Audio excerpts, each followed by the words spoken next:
Assalamualaikum warahmatullahi wabarakatuh. Alhamdulillahi rabbil alamin.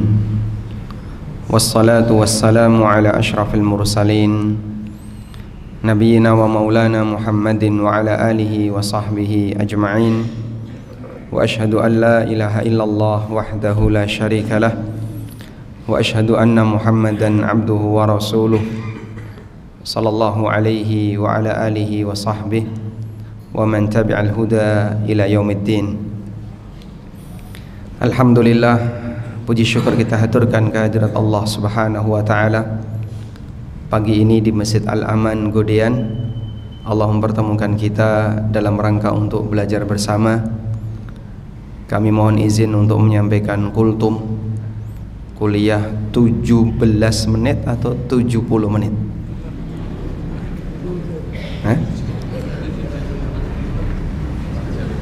17 menit atau 70 menit. Masya Allah. Angka depannya sama Pak ya, lanjutannya yang beda.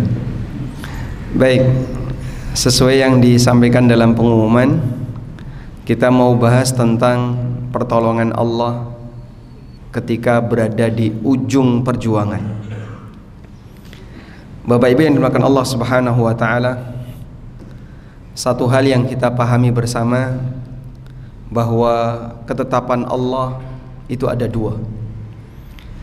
Ada ketetapan yang disebut dengan ketetapan syar'i. Apa itu ketetapan syar'i? Semua yang Allah berikan kepada hambanya berupa perintah, larangan maupun aturan. Ada yang sifatnya wajib, ada yang sifatnya anjuran, ada yang hukumnya makruh, dan ada yang haram.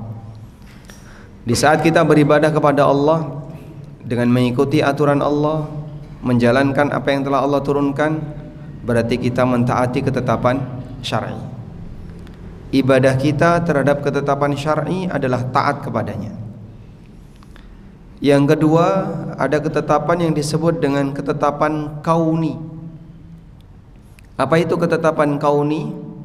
Ketetapan kauni adalah ketetapan berupa takdir. Apapun yang Allah takdirkan terjadi pada hambanya, itulah ketetapan kauni. Nah, untuk jenis ketetapan kauni ini hamba tidak bisa menghindar. Kalau ketetapan syar'i mungkin hamba bisa menghindar. Disuruh sholat, dia nggak mau sholat. Disuruh bayar zakat, dia nggak mau bayar zakat. Dia bisa menghindar ketetapan syar'i. Tapi kalau ketetapan kauni, hamba tidak bisa menghindar. Siapapun pasti dia akan terkena ketetapan Allah berupa ketetapan kauni. Artinya tidak ada orang yang bisa keluar dari takdir. Sehingga di bagian inilah kita perlu menyadari bahwa kita ini makhluk. Dan yang namanya makhluk, dia tidak punya kuasa dalam mengendalikan alam, bahkan termasuk mengendalikan dirinya sendiri. Sebab Allah Subhanahu wa taala satu-satunya yang menetapkan kehidupan ini, dialah mengatur seluruh hambanya. Kaitannya dengan ketetapan kauni, apa ibadah yang harus kita lakukan terhadap ketetapan kauni? Terkait ketetapan kauni yang berupa takdir Allah, di situ ada dua hal. Kegiatan sebelum takdir itu terjadi dan kegiatan pasca takdir itu terjadi. Kegiatan sebelum takdir terjadi dan kegiatan pasca takdir itu terjadi. Sebelum takdir itu terjadi, kita merencanakan sesuatu. Pengen A, pengen B, pengen C. Saya yakin semua Bapak Ibu di sini punya rencana ya. Misalnya, mohon maaf, yang ngantuk itu punya rencana nggak? Punya? Punya. Apa rencana dia? Andaikan dia diminta pulang, Bapak ngantuk silakan pulang saja. Sampai rumah harapannya apa? Tidur. Apakah pasti terjadi dia bisa tidur? Belum tentu. Bisa jadi ketika sampai rumah malah dikongkon kerja bakti. Ketika sampai rumah bisa jadi suruh ngomong anaknya. Sehingga ada orang punya rencana tertentu, tapi ketika ingin dia wujudkan, dia tidak mendapatkannya. Baik rencana jarak pendek maupun jangka panjang. Karena itulah jamaah, manusia boleh berencana, tapi hasil dia tidak bisa menentukan. Yang kedua adalah aktivitas pasca takdir. Pasca terjadi. Aktivitas pasca terjadi ada dua kemungkinan, antara berhasil atau gagal. Ketika berhasil, manusia diajarkan untuk bersyukur kepada Allah. Tujuannya apa? Agar dia tidak menjadi ujub, tidak merasa dirinya hebat, tidak merasa bahwasanya keberhasilan ini karena upaya yang dia lakukan. Namun dia diajarkan untuk bersyukur, menyadari bahwasanya ini murni pemberian dari Allah, bukan karena kehebatanmu, bukan karena jasamu, bukan karena kamu bisa, dan seterusnya. Makanya orang yang pandai bersyukur itu tidak akan pernah ujub. Dia menyadari ini semuanya murni pemberian Allah. Nabi Sulaiman alaihissalatu wassalam sebagai salah satu di antara contoh manusia yang sering disebutkan oleh Allah dalam Al-Quran, hamba yang pandai bersyukur. Pada saat beliau mengadakan sayembara, qala may ya'tini bi'arshiha qabla an ya'tuni muslimin. Sulaiman mengatakan, siapa di antara kalian, wahai para rakyatku, yang mampu untuk memindahkan singgasana Ratu Bilqis sebelum mereka datang ke sini dalam rangka untuk menyerahkan diri. Maka beberapa makhluk dia mendaftarkan, di antaranya adalah jin Ifrit. Qala ifritu minal jinni ana atika bihi qabla an taquma min maqami. Ifrit mengatakan, aku sanggup untuk memindahkan singgasana itu sebelum anda bangkit dari tempat duduk anda. Wa inni alaihi laqawiyyun amin, dan aku adalah makhluk yang kuat lagi amanah. Kemudian ada juga manusia yang paham isi Taurat, paham isi Alkitab, maksudnya isi Taurat, yang kemudian dia mengatakan, qala alladhi indahu ilmun minal kitab, berkatalah orang yang punya ilmu dari Alkitab, ana atika bihi qabla an yartadda ilaika tarfuk, aku mampu untuk mendatangkan singgasana itu sebelum anda selesai berkedip. Berapa mikrosekon itu? Berapa mikrodetik? Sangat sebentar sebelum selesai berkedip. Coba Pak jenengan kedip, ada sedetik nggak itu Pak? Nggak ada. Kita berkedip kurang dari 1 detik. Tapi kemampuan ini dimiliki oleh orang yang paham isi Taurat. Falamma ra'ahu mustaqirran indahu qala, begitu Sulaiman melihat singgasana itu sudah ada di hadapannya, beliau mengatakan, hadza min fadli rabbi liyabluwani aashkuru am akfur. Ini semuanya karena karunia Allah. Ini semuanya karena karunia Allah, pemberian Allah. Allah hendak mengujiku, apakah saya bisa bersyukur ataukah saya akan jadi orang yang kufur. Sehingga walaupun Sulaiman punya pasukan yang demikian hebat-hebat, dan Allah tampakkan mereka bisa memindahkan singgasana dari Sabah. Sabah itu di mana Pak? Yaman. Dipindah ke Syam, ke Palestina dalam waktu kurang dari 1 detik. Tapi Sulaiman tidak merasa ini karena kehebatan A, karena kehebatan B, karena kekuasaanku. Tapi beliau mengatakan di mana?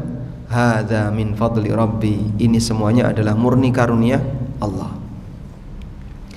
Makanya Bapak Ibu, prestasi apapun yang kita miliki itu ujian. Prestasi apapun yang kita miliki itu ujian. Dan orang ketika punya prestasi tertentu, maka dia diajarkan, jadilah hamba yang bersyukur agar kamu tidak ujub, sehingga tidak merasa bahwasanya prestasi itu murni karena kehebatanmu. Baik. Kemudian peluang yang kedua, kita masih bicara di bagian hasil ya. Yang kedua adalah gagal. Kalau gagal, apa yang harus dilakukan? Manusia diajarkan kalau mengalami kegagalan untuk bersabar. Kenapa dia diminta untuk sabar? agar dia selalu husnudzon kepada Allah. Karena orang kalau tidak sabar itu muncul emosi, nggak senang dengan kegagalan, akhirnya dia mohon maaf sampai marah kepada Allah, emosi kepada Allah. Dan perbuatan semacam ini bisa mengundang dosa, sebab yang bersangkutan tidak sabar. Karena itu orang yang sabar akan ridho dalam menerima takdir. Orang yang sabar, dia ridho dengan semua ketetapan Allah Subhanahu wa taala. Baik. Dari sinilah para ulama mengatakan bahwa takdir Allah itu diapit oleh dua hal. Siapa yang bisa melakukan dua hal ini dengan sempurna, maka dia berarti bisa beribadah dalam urusan ketetapan Allah dengan sempurna. Syekhul Islam mengatakan, al-maqduru yaktanifuhu amron. Sesuatu yang ditakdirkan oleh Allah itu diapit dengan dua sifat. Sesuatu yang ditetapkan oleh Allah diapit dengan dua sikap. At-tawakkulu qabla al-qadar war-ridha ba'da. Tawakal sebelum kejadian dan ridha setelah kejadian. Saya ulang ya. Semua takdir Allah itu diapit oleh dua sikap. Tawakal sebelum kejadian dan ridha pasca kejadian. Faman tawakkala qabla al-maqdur war ridha ba'da faqad tammal ubudiyah. Barang siapa yang tawakal sebelum kejadian dan dia bisa ridha pasca kejadian, maka dia telah menyempurnakan peribadatan kepada Allah dalam urusan takdir. Jadi ibadah kita dengan takdir bentuknya adalah tawakal dan ridha. Tawakal sebelum, ridha sesudah. Nah, pembahasan kita kali ini ada di mana, Pak? Ada di sesi tawakal. Kita mau membahas di bagian sebelum kejadian, yaitu di posisi tawakal. Bapak Ibu yang dimuliakan Allah Subhanahu wa taala, tawakal yang artinya pasrah. Pasrah kepada Sang Pencipta ini diajarkan kepada hamba agar mereka menyadari bahwa tidak semua masalah yang dia hadapi mampu dia selesaikan sendiri. Saya ulang ya. Tawakal itu diajarkan kepada hamba tujuannya agar hamba menyadari bahwa tidak semua masalah yang dia hadapi mampu dia selesaikan sendiri. Agar dia menyadari kalau dia ini lemah. Sehingga ada banyak sekali masalah yang sebenarnya dia sudah tidak akan mampu untuk menyelesaikannya. Sehingga dalam kondisi ini serahkan kepada Zat yang Maha Kuasa atas segalanya. Baik, sebagai contoh ya. Ada orang sakit. Harapannya apa Pak orang sakit itu? Apa yang ada dalam pikiran orang ketika sakit? Ya? Apa yang ada dalam pikiran orang ketika sakit? Pengen cepat sembuh. Ada salah satu jamaah pernah datang ke saya selesai kajian, usianya 70-an. Beliau bilang, tolong doakan biar saya sehat. Karena saya kalau sakit, ibadah saya itu jelek sekali. Masya Allah. Jadi beliau memahami begini, ketika saya sakit, dalam pikiran saya itu isinya cuman kapan sembuh. Tapi kalau saya sehat, dalam pikiran saya kapan bisa ibadah. Berarti isi pikirannya sama atau beda Pak? Isi pikirannya sama atau beda? Isi pikiran itu ketika beda Pak, menentukan kualitas hidup orang. Sehingga kalau isi pikiran orang ini cuman kapan sembuh, kapan sembuh, kapan sembuh, harapan dia duniawi murni. Tapi kalau pikiran dia, gimana saya bisa beribadah A, gimana saya bisa beribadah B, gimana saya bisa beribadah C, isi pikirannya akhirat. Beda. Ada seorang ustadz selesai opnam, lalu beliau kirim satu pesan di WA setelah beliau sembuh. Mohon para asatidzah, para ustadz jaga kesehatan baik-baik. Karena kalau sakit yang ada dalam pikiran kita cuman kapan sembuh. Karena kalau beliau sehat, dalam pikirannya itu mikir materi pelajaran, mikir kajian, mikir nanti mau menyampaikan apa, mikir dakwah, dan itu pikiran berkualitas. Tapi ketika sakit, pikirannya turun kualitasnya. Yang dipikir hanya kapan sembuh. Paham ya? Nah, ketika orang itu sakit, dia berobat di tempat A, berobat di tempat B, berobat di tempat C, dan seterusnya. Berarti dia melakukan apa? Usaha. Dia melakukan usaha.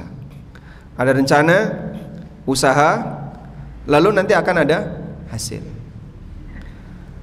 Dalam kondisi ketika dia sedang mencari usaha tadi, sedang ikhtiar berobat di tempat A, berobat di tempat B, C, dan seterusnya, kalau terlalu membebani diri dengan cara mikir, pokoknya setelah ini saya harus berobat ini, terus berobat ini, berobat ini, akhirnya dalam pikirannya akan terbebani dengan kapan dia bisa berobat, dan itu akan menambah dia semakin parah sakitnya. Karena orang yang sakit kemudian kepikiran sakitnya, itu tidak meringankan sakitnya, tapi justru akan memperparah. Kenapa Pak? Sebab dia sakit dua hal, sakit fisik plus sakit perasaan. Misalnya, mohon maaf ya, apa yang Bapak pikirkan ketika sakit? Pengen sembuh. Lebih sakit mana, badannya atau pikirannya? Lebih sakit mana, badannya atau perasaannya? Bapak kalau sakit hati enggak? Nggih. Lebih sakit mana, badannya atau perasaannya? Dua-duanya. Yang lebih parah yang mana Pak? Badannya atau perasaannya? Misal ya, pilek itu penyakit yang sederhana atau tidak Pak? Pilek. Mungkin orang akan mengatakan, ini penyakit yang sederhana ya, paling 3 hari sembuh biasanya. Ini sampai 10 hari nggak sembuh-sembuh. Kapan to marine? Dosaku iki apa to? Lara kaya ngene kok ora mari-mari. Bar pilek, watuk itu bisa sampai 2 bulan, 3 bulan. Kapan to watuk iki ilang kok ora ilang-ilang? Akhirnya kita banyak berkomentar dan menampakkan bahasanya sebenarnya batin kita itu sedang sakit. Dan ternyata sakitnya batin itu lebih parah daripada sakitnya fisik. Kenapa bisa demikian? Hamba perlu menyadari, kalau Bapak terlalu memikirkan hal ini, itu justru akan memperparah sakitnya. Jika kita sudah tidak mampu, selehno. Makanya orang Jawa menyarankan dadi wong sing semeleh. Karena orang kalau terlalu berpikir, dia itu akan jadi beban bagi dirinya, dan beban itu dipegangi terus. Lama-lama dia akan kecapean. Ketika kecapean, maka dia lelah lahir batin. Fisiknya makin parah sakitnya karena didukung dengan kelelahan batin. Maka biarlah fisik ini sakit, tapi batin jangan sakit. Caranya gimana Pak? Tawakal, itulah kata kunci. Serahkan masalah Anda kepada Zat yang Maha Kuasa. Ketika Anda sudah serahkan masalah Anda kepada Zat yang Maha Kuasa, itu seperti Bapak mengangkat beban. Saya kalau mengangkat beban ini terlalu lama, keberatan, tak taruh. Baik. Kalau saya tanya, kira-kira gelas ini berisi air ya, beratnya berapa Pak? Ada setengah kilo? Nah, nggak sampai ya? Nggak sampai. Ya mungkin 300 gram ada, 300 gram. Bapak mengangkat ini kuat nggak? Kuat ya? Baik. Kalau disuruh megang seperti ini 10 menit kuat? Kuat. Kuat. Bagaimana kalau Anda saya minta untuk megang ini selama 3 jam? Pegel. Anda jangan berpikir ini kan ringan. Iya, ringan kalau sebentar.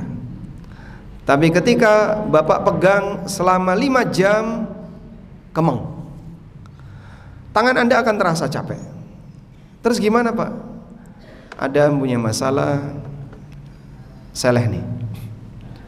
Beban ringan ketika dipegangi terus dipikir terus, dan kita nggak tahu sampai kapan kita akan berpikir itu, maka itu akan membuat batin kita kelelahan.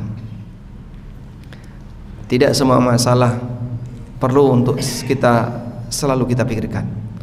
Ada posisi di mana masalah, ya sudahlah, daripada saya pikirkan terus nggak ada selesainya juga, saya serahkan kepada Zat yang Maha Kuasa atas segala sesuatu. Masya Allah. Maka Allah kasih janji, wa may yatawakkal 'ala Allah fahuwa hasbuh. Barang siapa yang bertawakal kepada Allah, di saat itulah Allah Subhanahu wa ta'ala yang akan memberikan kecukupan baginya. Namun tawakal semacam ini tidak semua orang bisa. Masih banyak orang yang ketika sudah diajari gimana cara tawakal, tapi dia selalu kepikiran terus, aku kok durung hilang-hilang ya, kepikiran terus. Karena kamu belum bisa maksimal tawakal. Serahkan kepada Zat yang Maha Kuasa. Nah, untuk bisa tawakal, latihannya adalah memupuk iman dan yakin. Orang kalau punya iman dan punya yakin, maka dia akan bisa lebih bertawakal kepada Allah. Tapi kalau imannya lemah, tawakalnya lemah. Karena itulah Allah katakan dalam Al-Quran, wa 'alallahi falyatawakkalil mu'minun. Hendaknya orang-orang yang beriman itu bertawakal kepada Allah. Semakin yakin, semakin besar tawakalnya, semakin dekat dengan pertolongan Allah Subhanahu wa ta'ala. Sebab yang namanya pertolongan dijanjikan oleh Allah, wa may yatawakkal 'alallahi fahuwa hasbuh. Tapi kalau tawakalnya setengah-setengah, bisa jadi pertolongannya datangnya setengah-setengah. Namun kalau tawakalnya penuh, Allah Subhanahu wa ta'ala akan datangkan pertolongan itu lebih cepat dan kontan di awal. Ada banyak sekali kejadian yang diceritakan baik dalam Al-Quran maupun dalam hadis Nabi SAW mengenai peristiwa orang yang tawakal di masa silam. Merekalah para nabi dan orang soleh. Sekarang kita ceritakan manusia yang pertama. Kejadian yang dialami oleh seorang Nabi Ibrahim alaihissalatu wassalam. Beliau ini adalah imamut tauhid, imam dalam masalah tauhid, imam bagi orang-orang yang bertakwa. Pada saat Ibrahim alaihissalam menghancurkan berhala-berhala, karena beliau emosi. Ini kenapa benda seperti ini kok disembah? Nah, masyarakat di tempatnya Ibrahim, satu kampung itu punya kebiasaan di momentum tertentu mereka pergi meninggalkan kampung dalam rangka berburu. Ibrahim ikut dalam keberangkatan itu. Di tengah jalan Ibrahim minta izin. Wa qala inni saqim. Dan Ibrahim mengatakan, aku sedang sakit. Akhirnya Ibrahim pulang. Maka Ibrahim berkeinginan untuk pulang ini tujuannya apa? Dalam rangka menghancurkan berhala. Wa qala la akidanna asnamakum ba'da an tuwallu mudbirin. Ibrahim mengatakan, sungguh akan aku buat berhala-berhala itu kalian hancur setelah kalian pergi dari kampung ini. Faja'alahum judzadan illa kabiran lahum la'allahum ilaihi yarji'un. Akhirnya berhala itu dipentungi sama Ibrahim jadi kepingan kecil-kecil, kecuali yang paling besar dibiarkan utuh. Tidak ada yang tahu siapa pelakunya, karena Ibrahim melakukan itu di saat satu kampung semuanya meninggalkan tempat. Maka beliau lakukan itu tanpa diketahui oleh masyarakat. Nah, pada saat mereka balik ke kampungnya, mereka kaget. Lalu mereka mengatakan, man fa'ala hadza bi alihatina innahu laminadh dhalimin. Siapa pelaku perbuatan terhadap tuhan-tuhan kami ini? Sungguh dia adalah orang yang zalim. Nah, mereka kan tidak punya bukti siapa pelakunya. Cuman ada salah satu di antara mereka yang menggunakan indikator. Qalu sami'na fatan yadhkuruhum yuqalu lahu Ibrahim. Ada yang bilang begini, saya itu pernah mendengar ada seorang pemuda, yang pemuda ini sering menyinggung Tuhan-Tuhan kita, namanya Ibrahim. Qala fa'tu bihi ala yunin nas. Sekarang datangkan Ibrahim di hadapan banyak orang. Akhirnya ketika Ibrahim didatangkan, mereka tanya, "A anta fa'alta bi alihatina hadza ya Ibrahim?" Apakah kamu yang melakukan praktek ini terhadap Tuhan-Tuhan kami wahai Ibrahim? Apa jawab Ibrahim? Qala bal fa'alahu kabiruhum hadza fas'aluhum in kanu yantiqun. Loh, yang melakukan kan yang paling besar ini. Coba tanya sama mereka kalau mereka bisa bicara. Bohong enggak Pak ini, Pak? Bohong enggak? Hah? Bohong? Bohong atau tidak ini? Ibrahim besok di hari kiamat, beliau malu untuk berdoa, mengingat apa? Ada 3 kebohongan yang pernah dilakukan oleh Ibrahim. Dan para ulama mengatakan sebenarnya yang dilakukan oleh Ibrahim ini tidak bohong. Yang dilakukan oleh Ibrahim itu tauriyah. Yang dilakukan oleh Ibrahim itu tauriyah. Misalnya ya, bapak dari rumahnya si A, misalnya dari rumah orang tua, terus pulang ke rumah, ke tempat istri. Sudah? Biasanya istri akan tanya, dari mana kok lama nggak pulang-pulang? Nah, tapi Anda malu untuk menyebutkan kalau baru saja dari rumah orang tua. Maka bapak mampir masjid sebentar, cuci tangan, terus baru pulang. Lalu ditanya, dari mana Pak kok lama? Dari masjid. Saya dari masjid. Coba kamu tanyakan ke masjid kalau dia bisa bicara. Paham maksudnya? Berarti saya benar dari masjid jika masjidnya bisa bicara. Dari mana kok lama? Dari masjid. Coba kamu tanyakan ke masjid kalau masjidnya bisa bicara. Berarti saya benar bahwa saya dari masjid jika masjidnya bisa bicara. Nah, tapi karena masjidnya tidak bisa bicara, berarti saya tidak dari masjid, paham? Nah, Ibrahim mengatakan, coba kamu tanyakan kepada yang besar ini. Tanyakan sama mereka, kalau mereka bisa bicara. Berarti kalau mereka bisa bicara, pelakunya bukan saya. Nah, karena mereka tidak bisa bicara, berarti pelakunya saya. Bisa memahami nggak ini? Bisa ya? Ibrahim menyampaikan kepada kaumnya, bal fa'alahu kabiruhum hadza fas'aluhum in kanu yantiqun. Pelakunya adalah yang besar ini, coba tanyakan kepada mereka kalau mereka bisa bicara. Nah, berhubung mereka tidak bisa bicara, berarti pelakunya bukan yang besar ini. Udah?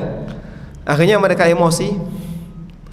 Lalu mereka mengatakan, qalu harriqu wansuru alihatakum. Bakar Ibrahim, kita tolong Tuhan-Tuhan kita.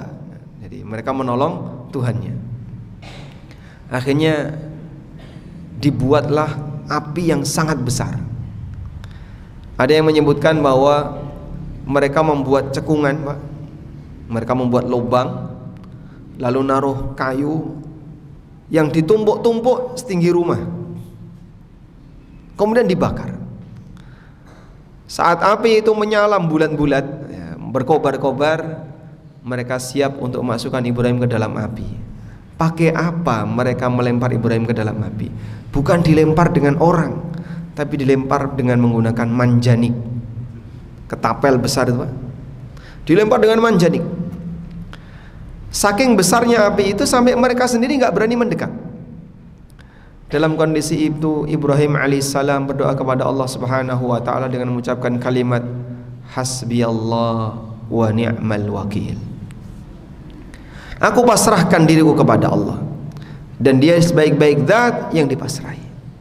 Puncak tawakal yang tinggi, walaupun di hadapannya itu adalah sesuatu yang mengancam nyawanya, tapi Ibrahim sadar, aku punya Allah dan Allah yang akan menyelesaikan masalahku. Hasbiyallah wa ni'mal wakil. Maka dilemparlah Ibrahim dengan menggunakan manjanik. Allah Ta'ala berfirman, kulna ya naru kuni bardan wa salaman ala Ibrahim. Wahai api, jadilah dingin dan berikan keselamatan bagi Ibrahim. Sehingga Ibrahim ketika dibakar sama sekali tidak tersentuh dengan panasnya api dan tidak tersakiti ketika beliau jatuh di tumpukan kayu. Selamat Ibrahim. Dalam posisi ini contoh orang yang tawakal dalam kondisi ketika dia berada di puncak ujian, dan itu sangat mengancam. Baik, kejadian yang kedua yang dialami oleh Nabi Musa alaihissalam.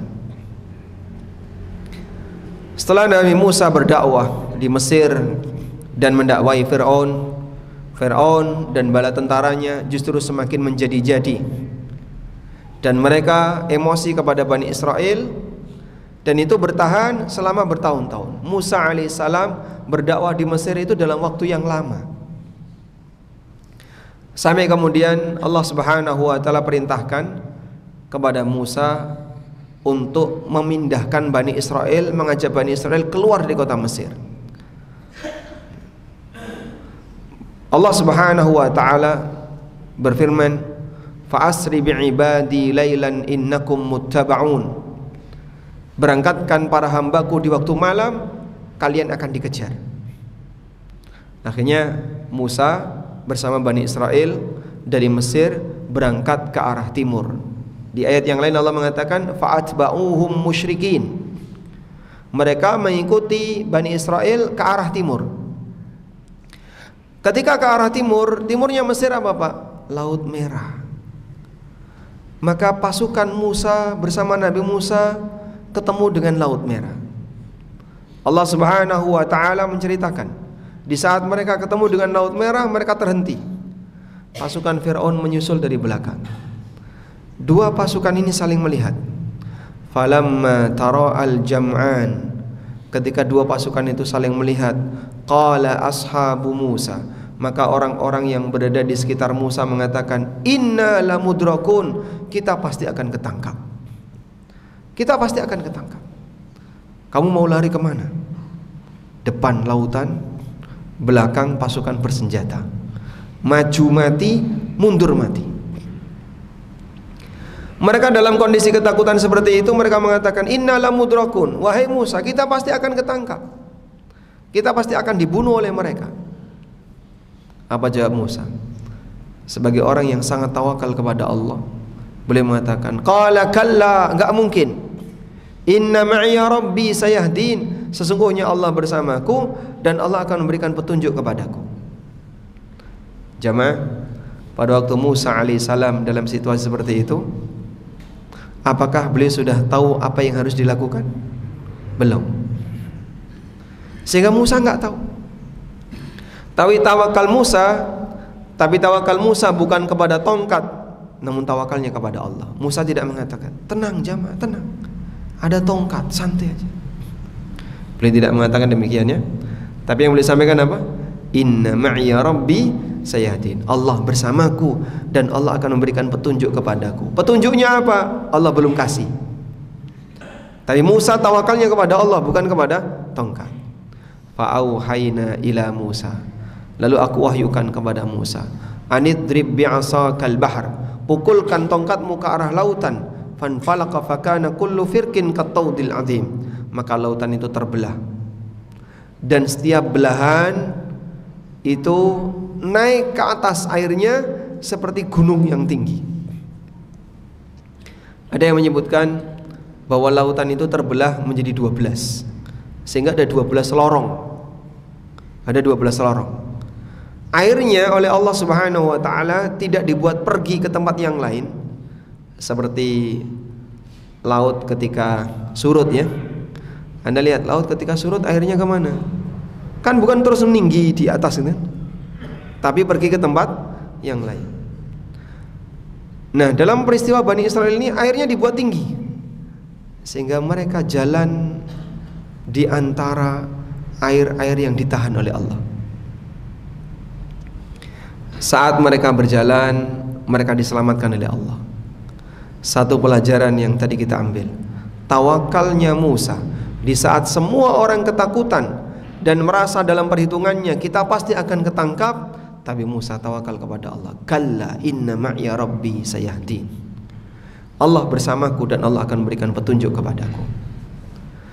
Di puncak perjuangan Allah berikan solusi. Dalam posisi ketika beliau sudah terdesak, terjepit, sudah nggak bisa ngapa-ngapain, Allah berikan solusi. Di saat itulah Allah Subhanahu wa taala tunjukkan mukjizatnya. Air itu naik dan Bani Israel bisa lewat. Yang terjadi apa? Fir'aun dengan kebencian yang dia miliki, dia kejar itu Bani Israel. Sehingga setelah Bani Israel sudah selamat ke darat, Fir'aun menyusul bersama dengan bala tentaranya. Maka disebutkan oleh Allah dalam Al-Quran, kam taraku min jannatin wa uyun wa na'matin kanu fiha farihin. Mereka telah meninggalkan kebun-kebun dan mata air yang ada di Mesir, aneka kenikmatan yang mereka banggakan. Maksudnya begini, kalau Fir'aun itu pada waktu melihat Bani Israel sudah diselamatkan oleh Allah, kemudian Fir'aun balik pulang ke Mesir, dia masih bisa jadi raja, masih bisa menikmati kerajaannya, masih bisa menikmati aneka kekayaan yang ada di kota Mesir. Tapi emosi Fir'aun dibuat oleh Allah Subhanahu wa ta'ala makin menjadi-jadi, sehingga dia nggak terima. Maka dia kejar itu Bani Israel, nyusul. Saat nyusul, semua bala tentara yang dibawa oleh Fir'aun mati semuanya. Maka Allah membinasakan Fir'aun itu bukan dengan cara kerajaannya ditenggelamkan ke bumi atau dibuat gempa bumi sehingga runtuh hancur, tapi Allah buat kerajaannya utuh, tidak tersentuh. Orang yang laki-laki semuanya dibuat mati tenggelam. Dan ulama mengatakan al jaza'u min jinsil amal, balasan itu sejenis dengan amal. Sebagaimana dulu dia membantai laki-lakinya Bani Israel dan membiarkan wanita-wanita Bani Israel, maka dibalas oleh Allah, laki-lakinya Fir'aun mati semuanya, wanitanya utuh di kota Mesir. Maka ketika itu yang ada tinggal di kota Mesir tinggal orang lemah yang sudah tua dan para wanita serta para anak-anak. Sementara yang laki-laki dewasanya ikut mengejar Bani Israel dan ditenggelamkan oleh Allah Subhanahu wa ta'ala. Istananya utuh, para wanita yang ada di sana utuh, anak-anak utuh, kemudian kekayaannya utuh. Bani Israel dipimpin oleh Nabi Yusha, dalam sebagian riwayat diperintahkan oleh Musa untuk datang ke Mesir dalam rangka merampas kekayaan kota Mesir. Kadzalika wa awrathnaha Bani Israel, demikianlah kami berikan kekayaan kota Mesir kepada Bani Israel. Wa makaru wa makarallah wallahu khairul makirin. Mereka membuat tipu daya dan Allah balas tipu daya mereka, dan Allah yang terbaik dalam memberikan balasan tipu daya. Baik, Pak, itu kan Nabi, Pak, yang kalau kita diminta untuk niru Nabi rasanya kok nggak mungkin. Ada nggak Pak cerita selain Nabi yang menggambarkan tentang tawakal seseorang? Kita sebutkan kisah yang dialami oleh Ibunda Hajar radhiyallahu anha. Hajar ibunya siapa? Ismail. Hajar ummu Ismail. Allah Subhanahu wa ta'ala menakdirkan Ibrahim lama nggak punya anak, dan beliau sudah sering berdoa kepada Allah, Rabbi habli minas salihin, ya Allah anugerahkanlah kepadaku anak yang saleh. Beliau banyak meminta kepada Allah agar diberi keturunan. Hidup berdua bersama Sarah, lama sekali nggak punya keturunan. Sampai akhirnya Sarah ini, Ibrahim bersama Sarah melewati sebuah kampung. Di kampung ini ada seorang raja yang dia suka merampas wanita siapapun yang lewat di kampungnya, dan kemudian kalau dia jalan sama suaminya maka suaminya dibunuh. Nah, ketika Ibrahim sudah masuk kampung itu dicegat. Akhirnya dilaporkan kepada sang raja, wahai raja, ada seorang lelaki bersama seorang wanita yang layak untuk jadi istri Anda. Akhirnya sang raja berniat untuk merampas Sarah. Nah, Ibrahim pesan sama Sarah, nanti kalau kamu ditanya siapa aku, jawab dia adalah saudaraku. Kalau kamu ditanya siapa saya, jawab itu adalah saudaraku. Karena kalau Sarah ngaku itu suamiku, Ibrahim dibunuh. Maka Sarah diminta oleh Ibrahim jawab itu saudara. Maksudnya adalah saudara seiman. Maksudnya saudara seiman. Akhirnya Sarah berhasil dirampas oleh sang raja. Di dalam istana Sarah sholat. Setiap kali sang raja mau mendekat Sarah, mau diperkosa, Sarah berdoa kepada Allah. Seketika itu sang raja lumpuh badannya.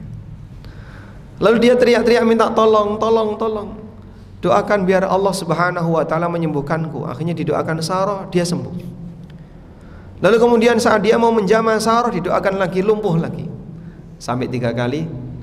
Akhirnya sang raja ini bilang kepada para pengawalnya, usir wanita ini, kau telah membawa setan di sini. Kemudian dia hadiahkan seorang wanita namanya Hajar. Maka Hajar jadi temannya Sarah. Akhirnya Ibrahim berhasil melintasi kampung itu bersama istrinya dan Hajar. Lalu Sarah meminta Ibrahim agar menikahi Hajar. Ada yang bilang ini budak, ada yang bilang bahwasanya statusnya adalah istri.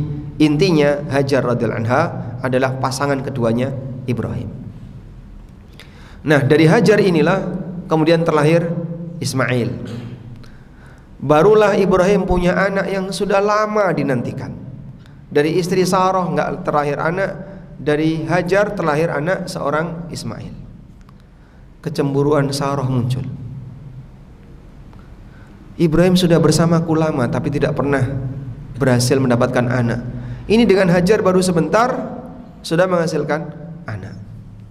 Maka kecemburuan yang demikian besar itu menyebabkan Sarah jadi tidak suka ketemu Hajar. Akhirnya Allah Subhanahu wa taala perintahkan agar Ibrahim mengungsikan Hajar ke kota Mekah.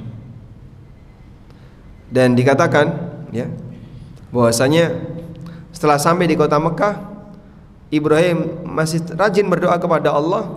Lalu kemudian Sarah punya anak namanya Ishak.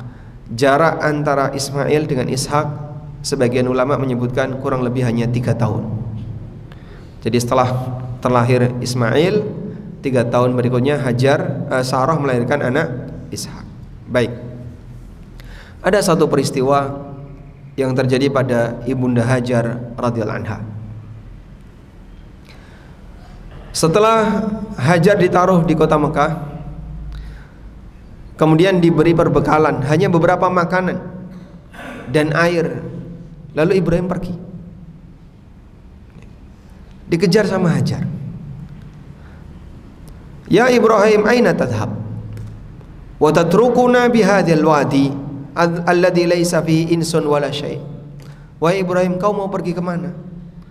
Apa kau tega meninggalkan kami di tempat ini, di lembah ini, gak ada manusia dan gak ada kehidupan?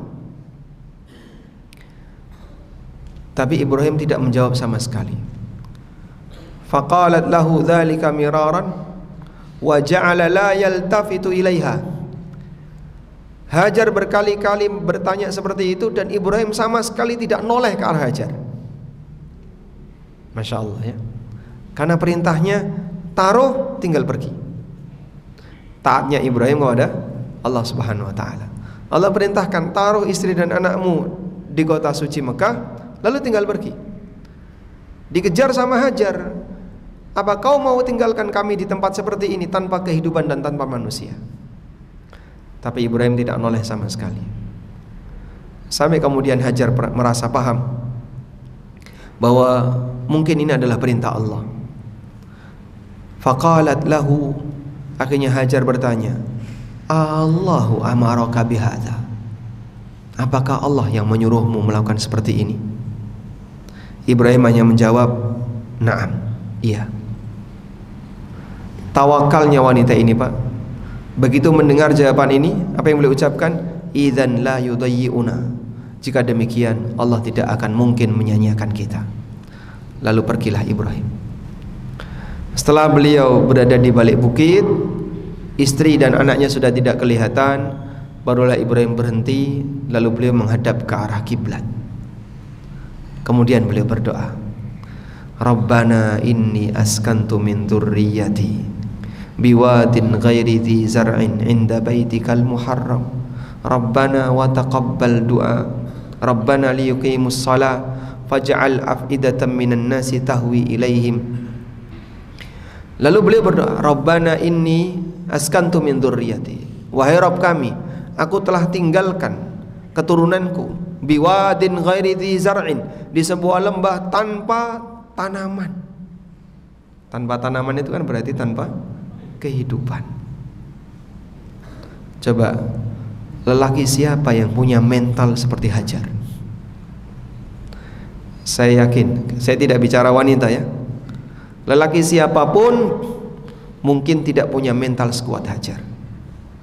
Daripada nanti saya mati kaliren di sini, mati kelaparan, mending bunuh diri. Mungkin dia akan bentur-benturkan kepalanya di batu agar bisa cepat mati. Hajar dalam situasi itu beliau tidak bunuh diri. Beliau tawakal kepada Allah dan beliau mengatakan, idzan la yudayyi'una. Kalau demikian ini perintah Allah, Allah tidak akan menyanyiakan kita. Baik. Setelah Ibrahim pergi, tinggal mereka berdua. Hajar hanya bersandar di puing-puing Ka'bah, karena Ka'bah ketika itu belum tinggi. Ka'bahnya runtuh, dibangun sudah lama. Ada yang mengatakan yang pertama kali bangun Ka'bah adalah malaikat, karena ini bangunan yang pertama ada di muka bumi. Tinggal puing-puingnya. Kalau matahari terbit dari timur, Hajar berada di sebelah baratnya, sehingga kena bayangan. Matahari di sebelah barat, Hajar pindah ke sebelah timur, sehingga kena bayangan.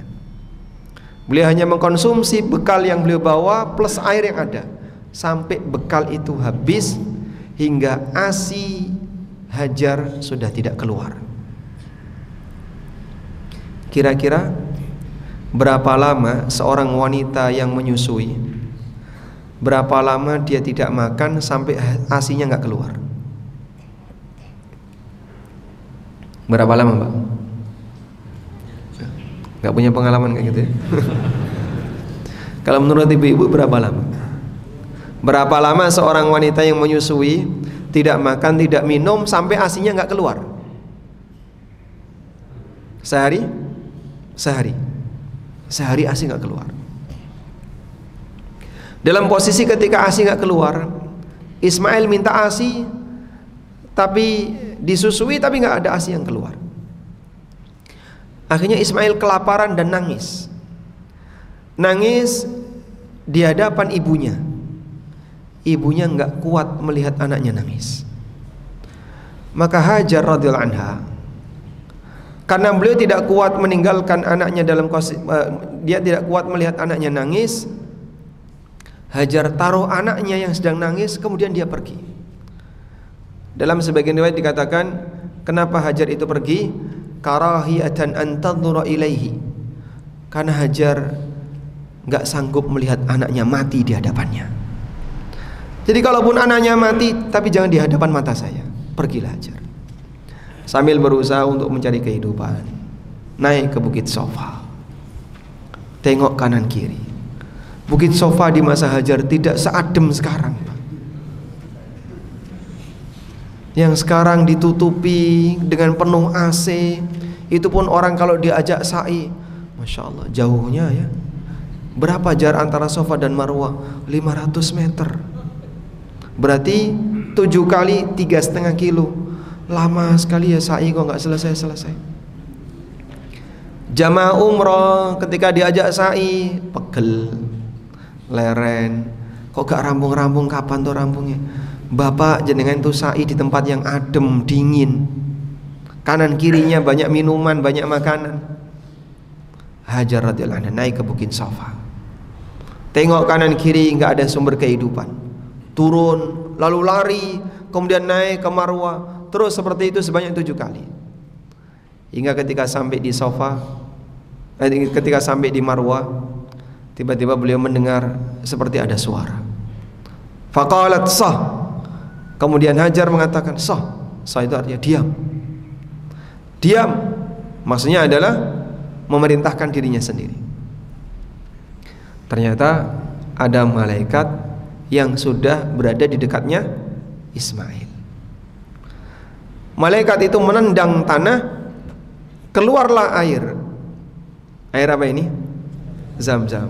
Makanya Zam-zam itu disebut dengan ruqdah. Ruqdah itu artinya tendangan. Karena ditendang oleh malaikat, ditendang, kemudian keluarlah air. Hajar langsung turun, kemudian beliau membuat cekungan-cekungan di sekitar sumber air itu. Dibuat cekungan. Tujuannya agar air itu tidak cepat habis. Karena kan air itu keluar dalam jumlah banyak, terus khawatir nanti tidak hilang, maka dibuatlah cekungan untuk wadah air itu. Sampai Rasulullah SAW mengatakan, rahimallah umma Ismail, lau tarakat lakana ainan ma'ina. Semoga Allah merahmati ibunya Ismail. Andaikan sumur Zam-zam itu ketika keluar dibiarkan saja, jangan membuat cekungan-cekungan, lakanat ainan ma'ina, akan jadi sungai. Tapi tidak jadi sungai karena Hajar ketika itu membuat cekungan yang ada di sekitar sumber-sumber Zam-zam. Dan itulah sumber kehidupan mereka berdua. Tidak makan apapun, hanya minum Zam-zam. Tapi dari Zam-zam itu mereka punya nutrisi yang komplit. Asinya bisa keluar, dan Ismail bisa minum Zam-zam, bisa minum asinya.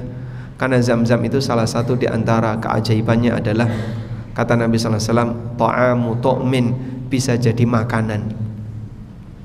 Sehingga kalau orang minum Zam-zam bisa terasa kenyang, ya. Dulu Abu Dzar radhiyallahu anhu, pada waktu beliau di Mekah ingin ketemu Nabi SAW, tapi belum bisa ketemu selama beberapa hari. Abu Dzar tidak punya bekal apapun, yang diminum cuma Zam-zam. Dari minum Zam-zam itu Abu Dzar tambah berat badan.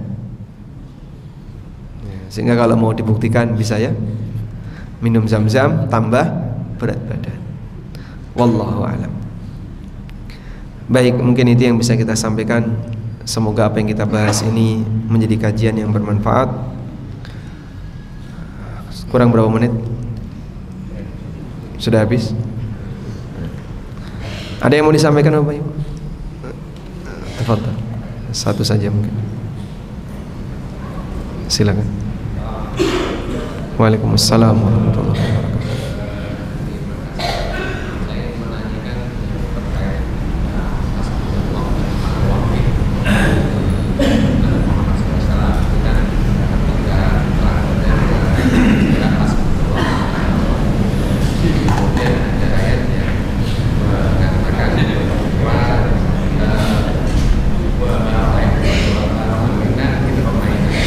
Wa ma ramaita idh ramaita walakinnallaha rama.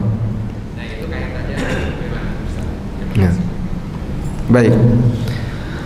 Beliau bertanya tentang kalimat hasbunallah wa ni'mal wakil. Hasbunallah wa ni'mal wakil diucapkan oleh para sahabat pada waktu perang Khandaq. Jadi Allah Subhanahu wa taala sebutkan dalam Al-Qur'an bahwa ada ancaman ultimatum yang diberikan oleh Abu Sufyan yang waktu itu masih kafir kepada para sahabat. Innan nasa qad jama'u lakum fakhshawhum fazadahum imana wa qalu hasbunallah wa ni'mal wakil. Sesungguhnya seluruh umat manusia mereka telah sepakat untuk menyerang kalian. Fakhshawhum, maka takutlah kalian kepada mereka. Nanti kami suku-suku Arab ini akan bersatu untuk menyerang Madinah. Maka para sahabat ketika mendengar kalimat itu mereka mengatakan hasbunallah wa ni'mal wakil. Kami pasrah kepada Allah dan Dia sebaik-baik zat yang dipasrahi. Lalu bagaimana dengan firman Allah Ta'ala, wa ma ramaita idh ramaita walakinnallaha rama. Ketika kau memanah, bukanlah kau yang memanah tapi Allah yang mengarahkan panah itu. Jadi maksudnya seperti ini, bahwa manusia diminta untuk usaha.